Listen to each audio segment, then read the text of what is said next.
Saudara Perum Bulog kantor wilayah Aceh mulai menyalurkan bantuan pangan beras tahap 3 tahun 2024. Penyaluran tersebut untuk periode Oktober dengan total alokasi sebanyak 5.311 ton beras.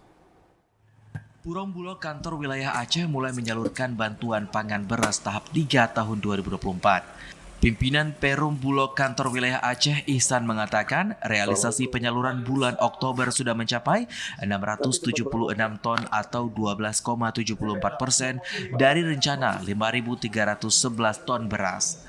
Disebutkan usai penyaluran periode Oktober, selanjutnya akan disalurkan alokasi periode berikutnya, yakni November dan Desember 2024. Bulog saat ini sangat siap untuk menyalurkan bantuan pangan dan kita pada bulan alokasi Oktober ini sudah mulai menyalurkan sejak tanggal 3 kemarin. Insya Allah sebelum tanggal 15 sudah selesai seluruhnya penyaluran bulan Oktober di seluruh wilayah Aceh. Ihsan menambahkan stok beras Perum Bulog Aceh saat ini tercatat 15.981 ton. Untuk stok Public Service Obligation atau PSO sebanyak 12.694 ton dan beras komersial sebanyak 3.287 ton.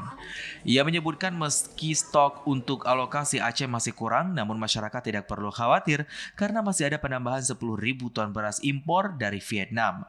Dengan adanya penambahan ini, stok beras Bulog Aceh tercatat hampir 26.000 ton. Dari Banda Aceh, Fajariana, TVRI melaporkan.